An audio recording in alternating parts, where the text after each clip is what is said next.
क्या आप शाम के दीपक के बारे में जानते हैं? क्या आप सच में इसके नियमों को समझते हैं? अगर नहीं तो दीपावली से पहले यह बात जरूर जान लीजिए, क्योंकि कहा जाता है जहां नियम से दीपक जल आ है वहां माता लक्ष्मी खुद चलकर आती हैं। अब सवाल उठता है, शाम की पूजा का सही समय क्या है? दीपक ठीक कब जलाना चाहिए? और दीपक जलाते समय किन बातों का ध्यान रखना जरूरी है? बहुत लोगों का यह भी सवाल होता है कि अगर हम शाम को दीपक जलाते हैं तो क्या हमें स्नान करना ही चाहिए या फिर बिना स्नान किए भी शाम की पूजा हो सकती है? फिर एक और सवाल आता है, शाम को घर में कितने दीपक जलाने चाहिए? कहां कहां दीपक जलाना चाहिए? दीपक जलाने का मंत्र क्या होता है? और अगर घर में परेशानियां चल रही हों या कोई खास मनोकामना हो तो दीपक किस तरीके से जलाना चाहिए ताकि उसका पूरा फल मिल सके? इसीलिए आज का यह प्रवचन पूरी तरह संध्या वंदन पर आधारित है। शाम के समय आप जो संध्या वंदन करते हैं, जो पूजा अर्चना करते हैं, जो दीपक जलाते हैं, वह सब किस तरह से करना है, कौन से नियम मानने हैं, आज हम इन्हीं बातों पर विस्तार से बात करेंगे।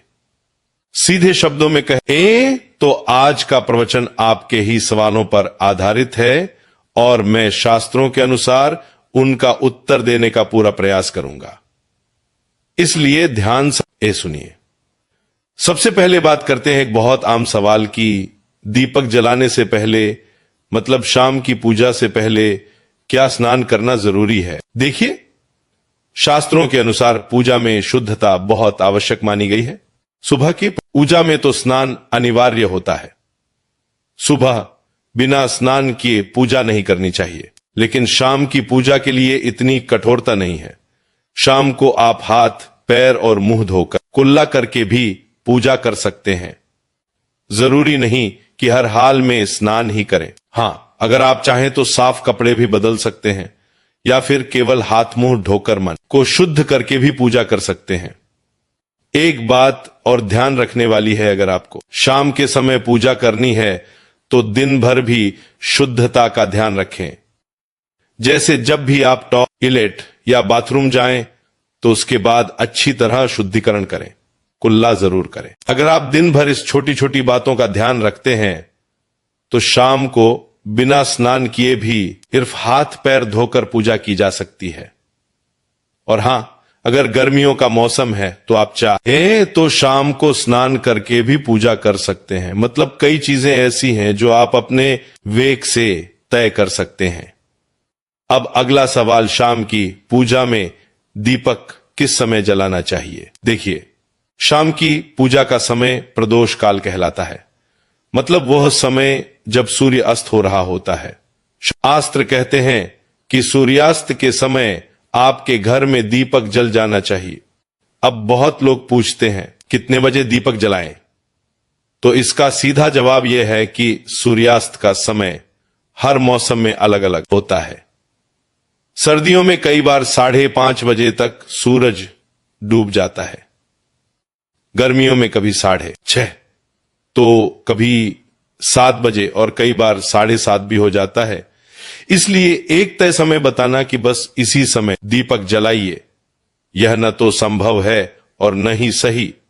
इसलिए घड़ी नहीं, संध्या काल देखिए। जैसे ही सूर्य ये अस्त होने लगे उसी समय अपने घर में दीपक प्रज्वलित कर दीजिए। अब बात करते हैं कि घर में इतने दीपक जलाने चाहिए। शास्त्रों के अनुसार संध्या काल में घर के मुख्य द्वार पर एक दीपक रोज जलाना चाहिए, क्योंकि कहा गया है कि संध्या के समय माता लक्ष्मी और उनकी बहन दरिद्रता दोनों भ्रमण पर निकलती हैं। जिस घर के मुख्य द्वार पर दीपक जल रहा होता है उस घर में माता लक्ष्मी प्रवेश करती हैं, और जिस घर के मुख्य द्वार पर दीपक नहीं जलता वहां दरिद्रता का प्रवेश हो जाता है।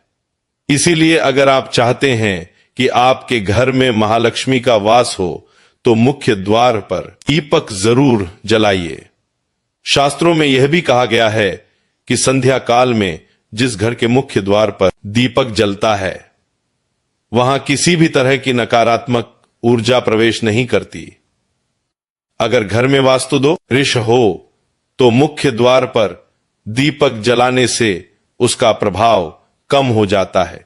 अगर पितृ दोष के कारण घर में परेशानियां बनी हुई हों तो मुख्य द्वार पर नियमित दीपक जलाने से पितृ दोष भी शांत होता है। इसके अलावा अगर घर में अशांति रहती हो, बार बार बीमारियां होती हो, कलह हो या आर्थिक तंगी चल रही हो तो मुख्य द्वार पर दीपक जलाने से इन सब परेशानियों से धीरे धीरे मुक्ति मिलती है। इसीलिए घर के मुख्य द्वार पर दीपक जलाना बहुत आवश्यक माना गया। अब दूसरा दीपक, यह दीपक आपको तुलसी के पास जलाना चाहिए। शास्त्र कहते हैं कि अगर संध्या काल में तुलसी की जड़ के पास अंधेरा रहता है तो उस घर में दरिद्रता स्थायी हो जाती है, और जिस घर में शाम के समय तुलसी के पास दीपक जलता है उस घर में लक्ष्मी का वास होता है। ऐसे घरों में श्रीहरि विष्णु और महालक्ष्मी दोनों की कृपा बनी रहती है। इसलिए कोशिश करें कि शाम के समय तुलसी के पास एक दीपक अवश्य जलाएं। अब तीसरा दीपक है, दीपक आपको अपने घर के ईशान कोण में, मतलब जहां आपका घर का मंदिर है, वहीं जलाना चाहिए। कुल मिलाकर रोजाना 2 से 3 दीपक अवश्य जलाने चाहिए। और अगर आप तीनों दीपक नियमित जलाते हैं तो विश्वास रखिए, घर की बहुत सी परेशानियां अपने आप समाप्त होने लगती हैं।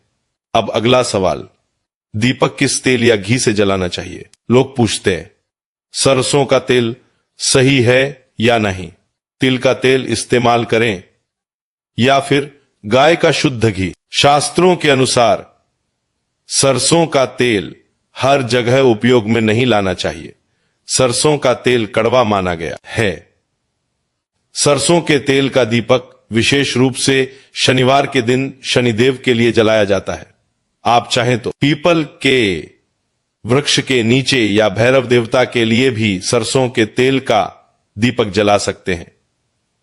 इसके अलावा सामान्य पूजा में सरसों के तेल का प्रयोग शास्त्रों में नहीं बताया गया है। किसी भी देवता के लिए जो दीपक जलाया जाता है उसमें गाय का घी सबसे उत्तम माना गया है।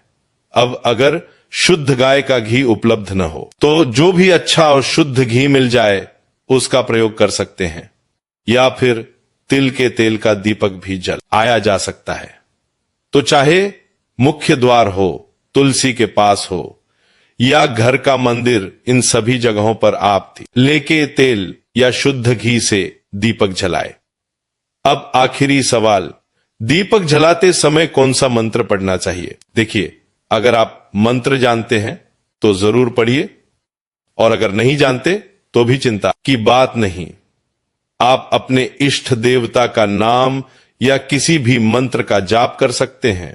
माता रानी का मंत्र हो, कृष्ण कन्हैया का नाम हो, दुर्गा चालीसा या हनुमान चालीसा, कुछ भी पढ़ते हुए आप दीपक जला सकते हैं। जरूरी नहीं कि केवल दीपक का मंत्र ही पढ़ें। शास्त्र कहते हैं कि पूजा कभी मौन रहकर नहीं करनी चाहिए। शुभ कर्म मंत्र उच्चारण के साथ ही पूर्ण होते हैं। फिर भी दीपक जलाने का जो शास्त्रों में बताया गया मंत्र है वह मैं आपको बता देता हूं। शुभं करोति कल्याण आरोग्यम धन संपदा शत्रु बुद्धि विनाशाय दीप ज्योति नमोस्तुते। दीपो ज्योति परम ब्रह्म दीपो ज्योतिर्जनार्दन दीपो हरतु में पापों संध्या दीप नमोस्तुतेज। कहा जाता है कि इस मंत्र के साथ दीपक जलाने से पापों से मुक्ति मिलती है और जीवन में प्रकाश आता है। मंत्र बहुत सरल है, अगर रोज पढ़ेंगे तो कुछ ही दिनों में याद हो जाएगा। आप चाहें तो इसे कागज पर लिखकर मंदिर में रख लें। शुरुआत में देखकर पढ़ लें, बाद में अपने आप याद हो जाएगा। इसी के साथ आज का यह प्रवचन यहीं समाप्त करते हैं। बोलो राधे राधे।